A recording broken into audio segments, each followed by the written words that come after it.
What temperature should I cook a 16 pounds turkey at? Welcome to our cooking guide. Today, we'll be discussing the ideal temperature for cooking a 16 pounds turkey. Follow along to learn the best practices for a moist and delicious bird. What temperature should I preheat my oven to? Before placing your turkey in the oven, you'll want to preheat it to 325 degrees Fahrenheit, 165 degrees Celsius. This temperature is ideal for even cooking and ensuring a juicy result. How long should I cook my turkey? For a 16 pounds turkey, you should cook it for approximately 3.5 to 4 hours. To make sure it's cooked thoroughly, you'll want to use a meat thermometer to check the internal temperature.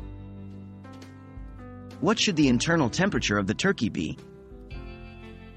The turkey is considered cooked when the internal temperature reaches 165 degrees Fahrenheit, 74 degrees Celsius, in the thickest part of the meat. This is typically measured in the thigh, avoiding the bone.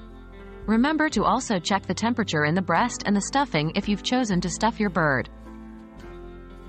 Should I cover my turkey while cooking? It's a good idea to cover your turkey loosely with aluminum foil for the first 2 to 2.5 hours of cooking. This will help prevent over-browning and drying out. Remove the foil for the last hour or so to get a nice, golden brown color. In summary, cook your 16 pounds turkey at 325 degrees Fahrenheit, 165 degrees Celsius, for about 3.5 to 4 hours, until it reaches an internal temperature of 165 degrees Fahrenheit, 74 degrees Celsius. Cover with foil for the first part of cooking and remove it towards the end for a perfectly cooked, delicious turkey. Enjoy your meal.